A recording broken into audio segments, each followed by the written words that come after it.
નમસ્કાર મિત્રો, તમારું સ્વાગત છે આપણી આ યુટ્યુબ ચેનલ પર।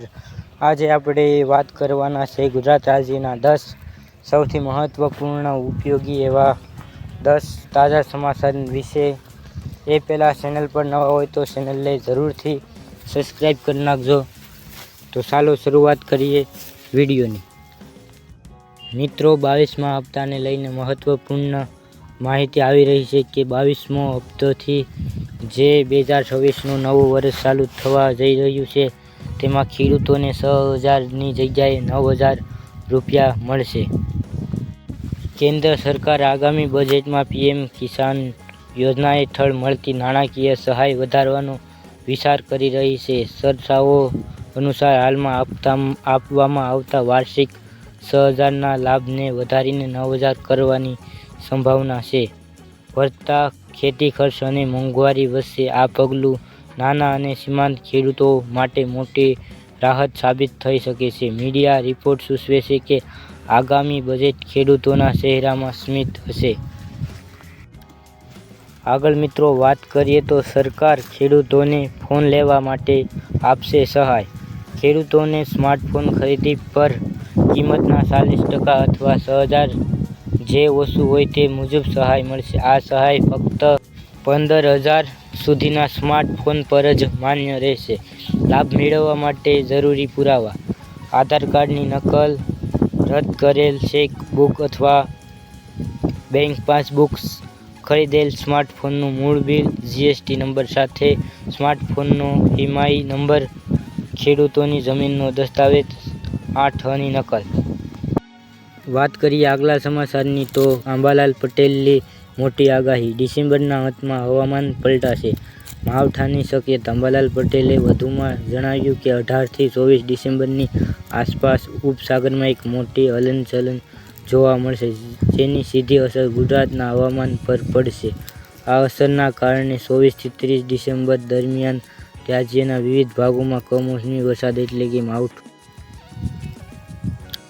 માવઠું થવાની પ્રબળ સંભાવના છે। આ સમયગાળામાં રાજ્યના હવામાનમાં મોટો પલટો આવવાની શક્યતા છે જેનાથી ઠંડી અને વરસાદ એમ બંને વાતાવરણનો અનુભવ થઈ શકે છે। ઉત્તરાયણમાં પણ ઠંડા પવનનો અનુભવ હવામાન નિષ્ણાત મતે હવે ધીમે ધીમે ઠંડીનું જોર વધશે અને મહત્તમ તાપમાનમાં વધઘટ જોવા મળશે। ઠંડા પવનની અસર પણ જણાશે જે આગામી દિવસોમાં વધુ તીવ્ર બનશે। આગળ વાત કરીએ તો ખેડૂત આંદોલન વધ્યું આગળ। ખેડૂત આંદોલન વિશે વધુ વાત કરતા માહિતી મળે છે કે કિસાન સહકાર સમિતિના આગેવાન દ્વારા આહ્વાન કરવામાં આવ્યું છે કે જો પરેશ ગોસ્વામીએ ગાંધીનગર રહીને પડીકું લીધું છે, 25 લાખમાં ખરીદી ગયા છે એવું કોઈ સાબિત કરી બતાવે, ધક્કો કરાવીને જૂનાગઢની બજારમાં ગધેડા ઉપર બેસાડી ફેરવાશે। પણ આવા આક્ષેપો નાખતા પહેલા અને ખોટી અફવા ફેલાવતા પહેલા એકવાર સાબિત કરી બતાવો। પુરાવા સાથે અમારી સમિતિનો સંપર્ક કરો। કિસાન સહકાર સમિતિના એક ખેડૂત આગેવાન। આગલા સમાચારની વાત કરીએ મિત્રો તો ખેડૂતોના પૈસા ડબલ, સરકાર દ્વારા ખેડૂતો માટે કિસાન વિકાસ પત્ર યોજના શરૂ કરી છે। ખેડૂતોએ આ યોજનામાં રોકાણ કરવાનું રહેશે। આમાં ખેડૂતોને માત્ર ખાતરીપૂર્વક વળતર જ નહીં પરંતુ બમણા પૈસા પણ મળશે। આ યોજના હેઠળ ખેડૂતોને રોકાણ પર 7.5% વ્યાજ મળશે। આવી સ્થિતિમાં ખેડૂતોના પૈસે જે 120 મહિનામાં ડબલ થઈ જતા હતા તે હવે માત્ર 115 મહિનામાં ડબલ થઈ જશે। આ યોજનામાં લઘુત્તમ 1,000 રૂપિયાનું રોકાણ કરવું પડશે। પોસ્ટ ઓફિસમાં જઈને ફોર્મ ભરવાનું રહેશે। આગળ મિત્રો વાત કરીએ તો સહાયથી ખેડૂતો નાખુશ, 30 ઓક્ટોબરે વરસાદમાં સડી રહેલા પોતાની મગફળી તપાસી રહેલ ખેડૂતો આ વર્ષે કમોસમી વરસાદને પગલે ખેતીમાં થયેલ વ્યાપક નુકસાનનું વળતર રાજ્ય સરકારે ચૂકવવાનું ચાલુ કરી દીધું છે। 3 ડિસેમ્બરે રાજ્ય સરકારે પોતાની માહિતી આપી હતી જે કે 3.39 લાખ ખેડૂતોને લગભગ 1098 કરોડ રૂપિયાથી વધારે રકમ સહાય પેટે ચૂકવાઈ ગઈ છે.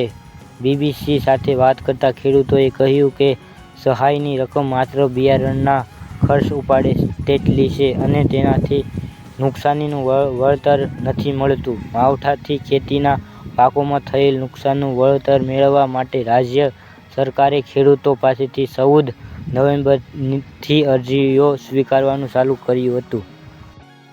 5 ડિસેમ્બર એટલે કે શુક્રવાર સુધીમાં આવી અરજી કરવા માટેનો છેલ્લો દિવસ હતો. આગળ મિત્રો વાત કરીએ તો ગરીબોને ઘર બનાવવા માટે સહાય. પ્રધાનમંત્રી આવાસ યોજના હેઠળ ગુજરાતના દરેક ગ્રામીણ વિસ્તારમાં વસતા ખેડૂતોને પોતાનું ઘર બનાવવા સરકાર તરફથી 1,20,000 આર્થિક યોજના સહાય હપ્તામાં 60, બીજા હપ્તામાં 40 અને ત્રીજા હપ્તામાં 20. જ્યારે ખેડૂતો, મજૂર વર્ગ અને આર્થિક રીતે યોજનામાં દરેકના સરકાર ઘર બનાવવા પછાત વર્ગના લોકોનો સમાવેશ કરવામાં આવ્યો છે. જ્યારે પંડિત દીનદયાળ ઉપાધ્યાય આવાસ યોજના હેઠળ વિકાસ કલ્યાણની વેબસાઇટ ઉપર ઓનલાઈન અથવા તો ઓફલાઈન ફોર્મ ભરવાનું રહેશે. તો મિત્રો આ હતા મહત્વપૂર્ણ સમાચાર. આપણી ચેનલ પર આવતા દરરોજ ખેતીના તમામ પાકોના બજાર ભાવના વિડીયો જોવાનું ભૂલતા નહીં અને ચેનલ પર નવા હોય તો ચેનલને જરૂરથી સબસ્ક્રાઇબ